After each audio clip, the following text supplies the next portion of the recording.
Morning! We're having breakfast with Ara. What do we have here? Pansit, kanin, dilis, tortang talong na may sisig leftover at saka giniling na may bagoong.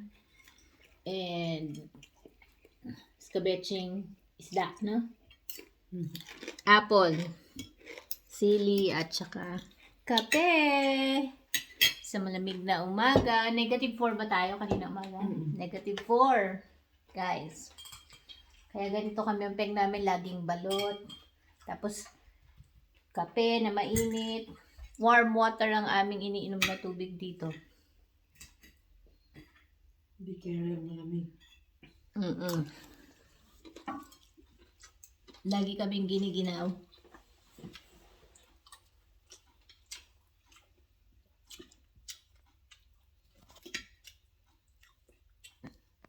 Ayaw mag-click. Ano ba yan? Bahala ka. Ano bang makikwento natin?